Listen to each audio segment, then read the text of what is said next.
Annie 2234. Le réchauffement climatique s'est intensifié sur Terre. La zone intertropicale est devenue impraticable pour l'homme. Il a donc dû migrer en direction du nord. Les communautés se sont divisées et le territoire s'est fracturé. L'espèce humaine s'est vue contrainte d'évoluer et a trouvé refuge sur un nouveau territoire. Cette île possède un climat très contrasté. Les fortes chaleurs et l'aridité de l'été précèdent les déluges et tempêtes hivernales. Les températures peuvent varier de moins 14 à 52 degrés.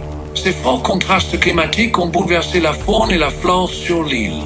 Le volcan situé en son centre s'est éteint et un lac a pris place en son cœur. La végétation de cette caldeira est intense et tropicale en ses flancs, et plus on s'en éloigne, et plus les sols redeviennent secs, rocheux, hostiles. Autrefois maîtres du monde, les reptiles ont su s'adapter et survivre aux différents bouleversements terrestres.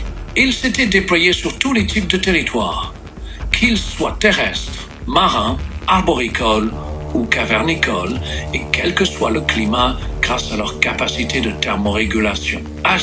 Originellement immenses et forts, ils étaient peu à peu devenus petits, discrets et solitaires, traversant les airs, tapis dans l'ombre des hommes.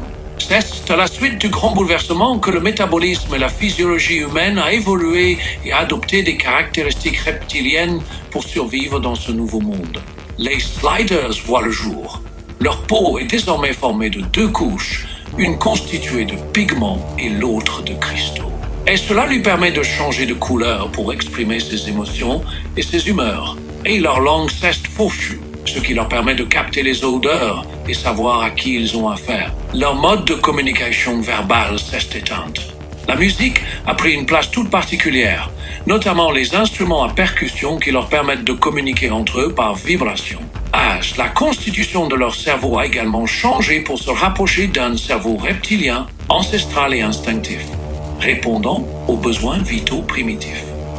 Dorénavant, les fondamentaux de leur société sont la frugalité et l'économie de moyens et d'énergie. Et leur mode de vie est donc devenu plus lent et son rythme s'adapte à l'environnement climatique heure par heure. Parce que le climat est devenu intense, contrasté et incertain, la régulation thermique est devenue un paramètre essentiel autour duquel la vie en collectivité s'organise.